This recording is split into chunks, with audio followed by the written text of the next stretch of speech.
SIT charge sheet আৰু জুবিন গাৰ্গ ন্যায়িক প্ৰক্ৰিয়া সম্পৰ্কীয় সমীৰৰ সৈতে কিছু কথোপকথন বিশিষ্ট অধিবক্তা, এগৰাকী আকৰ্ষণীয় ব্যক্তিত্বৰ অধিকাৰী, লেখক, প্ৰকৃতিপ্ৰেমী আৰু একেৰাহে 23 বছৰ দ্য চেণ্টিনেল আৰু টাইমছ অৱ ইণ্ডিয়া কাকতৰ সাংবাদিকতা কৰা অনুপ কুমাৰ দত্তৰ সৈতে। জুবিন গাৰ্গৰ মৃত্যুৰ যিটো ঘটনা, সেই ঘটনাৰ যিটো গোচৰ পঞ্জীয়ন হৈছিল, সেই গোচৰৰ চাৰ্জশ্বীট 12 তাৰিখে মাননীয় আদালতত SITয়ে দাখিল কৰিব। আমি আৰু জানিব পাৰিছোঁ যে এই যি চাৰ্জশ্বীট দাখিল কৰিব, সেই চাৰ্জশ্বীটত 300তকৈও অধিক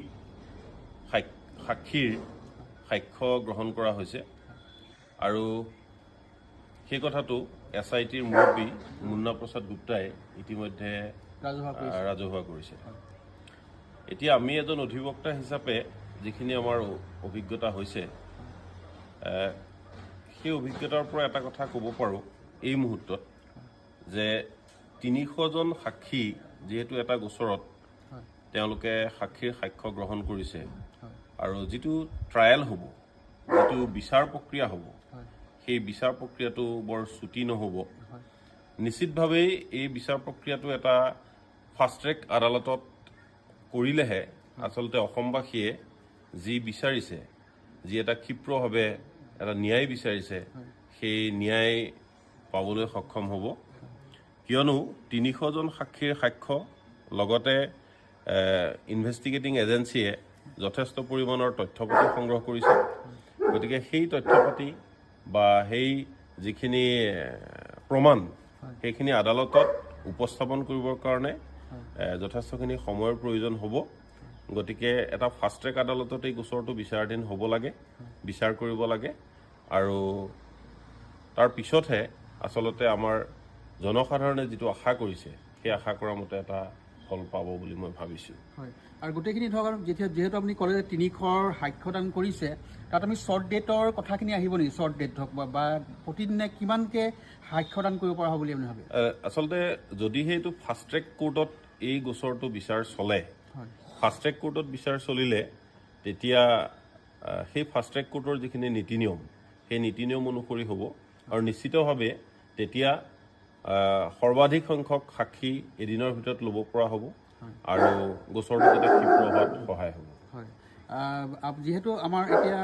12 তাৰিখে চাৰ্জশ্বীট দাখিল কৰিব, তাৰপিছত আমাৰ ন্যায়ালয়ত সেইখিনি গোটেইখিনি প্ৰচেছ হ'ব। প্ৰচেছ মানে ধৰক প্ৰথম আমাৰ এপিৰিয়েঞ্চৰ কথা আহিব নহয় জানো? হয়, আচলতে যেতিয়া আদালতত এই গোচৰটোৰ চাৰ্জশ্বীট দাখিল কৰা হ'ব, তাৰপিছতে আদালতে মাননীয় মুখ্য ন্যায়িক দণ্ডাধীশৰ আদালতত তাৰ চাৰ্জশ্বীট দাখিল কৰিব। মুখ্য ন্যায়িক দণ্ডাধীশৰ আদালতত চাৰ্জশ্বীট দাখিল কৰাৰ পিছত মুখ্য ন্যায়িক দণ্ডাধীশে নিজে বা তেওঁৰ অধীনস্থ অন্য এখন আদালতত সেই গোচৰটো বিচাৰৰ বাবে পঠাব পাৰে। তাৰপিছত প্ৰথম অৱস্থাত যিটো এপিয়াৰেঞ্চ ষ্টেজ, আচলতে আসামীৰ উপস্থিতিৰ কাৰণে এটা দিন ধাৰ্য থাকিব, প্ৰডাকশ্যন হ'ব। যিহেতু এই কেছটোত যিহেতু আসামী কেইজন বৰ্তমান ন্যায়িক জিম্মাত আছে, ন্যায়িক জিম্মাত থকাৰ কাৰণে তেওঁলোকক হাজোতৰ পৰা আদালতত তেওঁলোকক প্ৰডাকশ্যন কৰা হ'ব। তাৰপিছত এই যিখিনি কপি আছে, সেই কেছটো সম্পৰ্কত চাৰ্জশ্বীটত যিখিনি সাক্ষ্য প্ৰমাণ তেওঁলোকে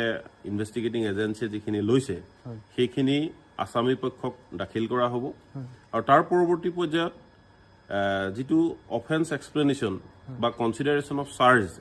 আচলতে সেই গোচৰটো যিকেইটা ছেকশ্যনত দিয়া হৈছে, সেই ছেকশ্যনকেইটা আচলতে এই আসামী কেইজনৰ বিৰুদ্ধে প্ৰযোজ্য হয় নে নহয়, এপ্লিকেবল হয় নে নহয়, সেই কথাখিনি বিচাৰৰ কাৰণে কনচিডাৰেশ্যন অফ চাৰ্জ এই ষ্টেজটো থাকিব আৰু তাৰ পৰৱৰ্তী পৰ্যায়ত নিশ্চিতভাৱে যিটো এভিডেন্স ষ্টেজ, যিটো সাক্ষীবাদী লোৱা যিটো প্ৰক্ৰিয়া, সেই প্ৰক্ৰিয়াটো আৰম্ভ হ'ব। অৱশ্যে এই গোচৰটোৰ ক্ষেত্ৰত অকণমান সামান্য সাল সলনি ঘটিব এই কাৰণেই যে গোচৰটো যিহেতু যিকেইটা ছেকশ্যনত লোৱা হৈছে, সেই যিকেইটা ছেকশ্যনত পঞ্জীয়ন হৈছে, সেই ছেকশ্যনকেইটা আচলতে এক্সক্লুচিভলি ট্ৰাইবল বাই ছেছন জাজ। আৰু স্পেচিয়েলি এইটো ধৰক স্পৰ্শকাতৰ স্পৰ্শকাতৰটো এইটো বেলেগ কথা, কিন্তু আইনী দৃষ্টিত যিকেইটা ছেকশ্যনত এই গোচৰটো পঞ্জীয়ন কৰা হৈছে, সেই গোচৰটো আচলতে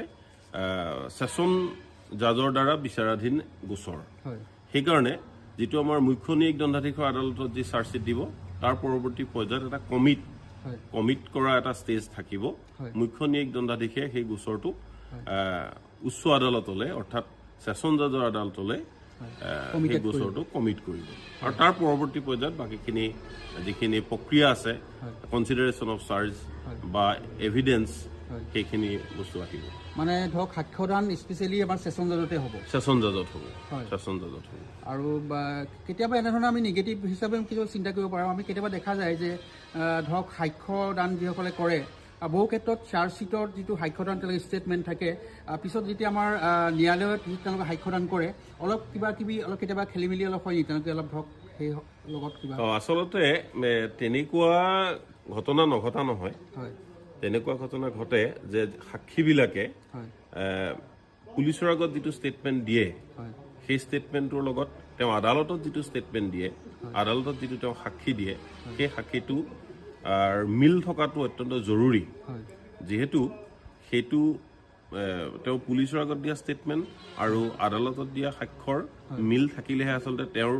সাক্ষ্যটোৰ যিটো ভেৰাচিটি অফ উইটনেছ হয় তেওঁৰ বিশ্বাসযোগ্যতাটো আচলতে থাকে আৰু তেতিয়াহে সেই সাক্ষ্যটোৰ ওপৰত ভিত্তি কৰি পেলাই মাননীয় আদালতে এটা বিচাৰ কৰিব পাৰে কিন্তু তেনেকুৱা মাজে মাজে হয় এই ক্ষেত্ৰত আৰু কথা আছে যে প্ৰটেকশ্যন অফ উইটনেছ স্কিম বুলি এটা স্কিম আছে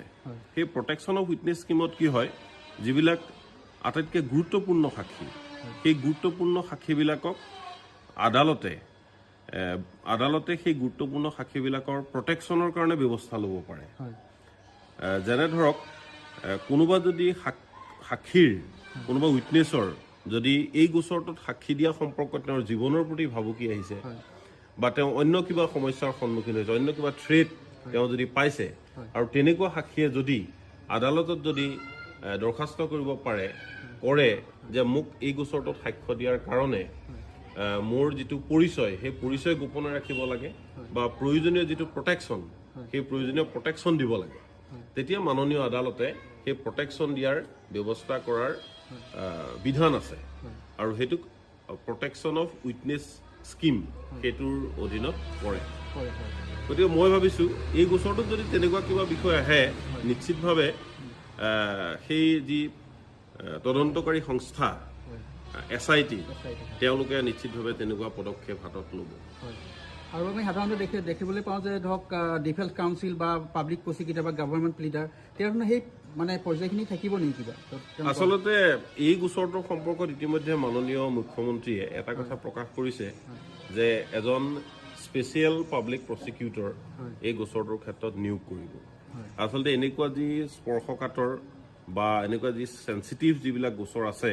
সেই গোচৰৰ ক্ষেত্ৰত এজন স্পেচিয়েল পাব্লিক প্ৰচিকিউটৰ চৰকাৰে নিয়োগ কৰা দেখা গৈছে ইয়াৰ আগতে আমাৰ যোৰহাটতে এটা ঘটনা হৈছিল সেই ঘটনাটো আছিল এজন চিকিৎসকক টিয়ক বাগানৰ এজন চিকিৎসকক এডাল উন্মত্ত লোকে হত্যা কৰিছিল দেৱেন দত্ত নামৰ এজন চিকিৎসকক এডাল উন্মত্ত জনতাই তেওঁক হত্যা কৰিছিল আৰু সেই গোচৰটোত মাননীয় আদালতত এজন স্পেচিয়েল পাব্লিক প্ৰচিকিউটৰ নিয়োগ কৰিছিল তেনেকৈ যিটো আমাৰ কাৰ্বি আংলঙৰ অভিনীল হত্যাকাণ্ড বা অন্যান্য যিবিলাক চেঞ্চিটিভ গোচৰ আছে সেই গোচৰবিলাকত চৰকাৰৰ ফালৰ পৰা প্ৰচিকিউশ্যনে এজন স্পেচিয়েল পাব্লিক প্ৰচিকিউটৰ নিয়োগ কৰে আৰু ইতিমধ্যে মাননীয় মুখ্যমন্ত্ৰী মহোদয়ে এই কথাটো ঘোষণা কৰিছে আৰু আমি আশাবাদী যে এজন দক্ষ পাব্লিক প্ৰচিকিউটৰ নিয়োগ কৰিব যাতে এই গোচৰটো তথ্য প্ৰমাণ আৰু সাক্ষ্যৰ ক্ষেত্ৰত সঠিকভাৱে এই গোচৰটো আদালতত প্ৰমাণৰ ক্ষেত্ৰত সহায় হ'ব আৰু আমাৰ অতি মৰমৰ জুবিন গাৰ্গে যাতে এই গোচৰটোৰ জৰিয়তে ন্যায় পায় হয় আৰু ধৰক আমাৰ এভিডেন্সৰ পিছতে ধৰক SD বুলি থাকে ষ্টেট ভাৰ্চেছ ডিফেন্স নহয় জানো সেই ষ্টেটমেণ্টছ ডিফেন্স আপুনি তাৰ পিছৰ পৰ্যায়খিনি এটা আমাৰ ৰাইজক কৈ দিয়ক যদি সকলোৱে জ্ঞাত কি হ'ব আচলতে সাক্ষ্য যেতিয়া সম্পূৰ্ণ হয় সাক্ষীবিলাকে যেতিয়া তেওঁলোকৰ সাক্ষী দিয়াখিনি সম্পূৰ্ণ হয় সম্পূৰ্ণ হোৱাৰ পিছত আছামীৰ ষ্টেটমেণ্টৰ কাৰণে এটা দিন ধাৰ্য কৰা থাকে সেই আছামীৰ ষ্টেটমেণ্টৰ দিনটো এনেকুৱা যে যিবিলাক সাক্ষীয়ে ধৰা হ'ল আমাৰ এই জুবিন গাৰ্গৰ গোচৰটোত 300জন সাক্ষী আছে 300জন সাক্ষীয়ে তেওঁলোকে আছামীৰ বিপক্ষে কিছুমান অভিযোগ আনিলে, কিছুমান কথা ক'লে, আৰু মাননীয় আদালতে সেই অভিযোগবিলাক পুংখানুপুংখভাৱে চাই এখন লিষ্ট অফ কুৱেশ্যনছ তেওঁলোকে ঠিক কৰে, কিছুমান প্ৰশ্ন তেওঁলোকে ঠিক কৰে, আৰু সেই প্ৰশ্নবিলাক আছামীক সোধে যে আপোনাৰ বিষয়ে 1 নম্বৰ সাক্ষীজনে এইখিনি অভিযোগ আনিছে, সেই সম্পৰ্কত আপুনি কি কয়। আৰু সেইটো মাননীয় আদালতত এজন অভিযুক্তই, এজন আছামীয়ে পোনপটীয়াকৈ তেওঁ নিজৰ কথাখিনি কোৱাৰ এটা সুযোগ পায়। সেইটো হৈছে ষ্টেটমেণ্ট ডিফেন্স। আৰু তাৰপিছতে ষ্টেটমেণ্ট ডিফেন্স সম্পূৰ্ণ হোৱাৰ পিছত তেওঁক আছামীজনক সোধা হয় যে তেওঁৰ ফালৰ পৰা কিবা গোচৰটোত সাক্ষী দিব বিচাৰে নেকি, আৰু যদি আছামী পক্ষৰ পৰা তেওঁৰ নিজৰ কিবা সাক্ষী থাকে তেতিয়া তেওঁ দিয়াৰ ইচ্ছা প্ৰকাশ কৰিব পাৰে, আৰু আদালতে সেইমতে দিন ধাৰ্য কৰে। আৰু যদি তেওঁৰ কোনো সাক্ষী নাথাকে তেতিয়া তেওঁ সাক্ষী নিদিয়ে, আৰু তাৰ পিছৰ ষ্টেজত গোচৰটোৰ আৰ্গুমেণ্ট। আইন প্ৰক্ৰিয়াৰ লগতে জুবিন গাৰ্গদেৱৰ সৃষ্টিৰাজি আৰু জীৱন সম্পৰ্কে অনুধাৱন কৰি নিজৰ অভিমত ব্যক্ত কৰি আৱেগিক হৈ পৰে। উল্লেখযোগ্য যে তেখেতৰ বাসগৃহত সংগীতৰ ভগৱান জুবিন গাৰ্গ আৰু তেখেতৰ সন্মানাৰ্থে অৰ্কিড ৰোপণ কৰে প্ৰকৃতিপ্ৰেমী সমীৰ ৰয়ে। সমীৰ ৰয়ৰ ৰিপৰ্ট, নিউজ নাও।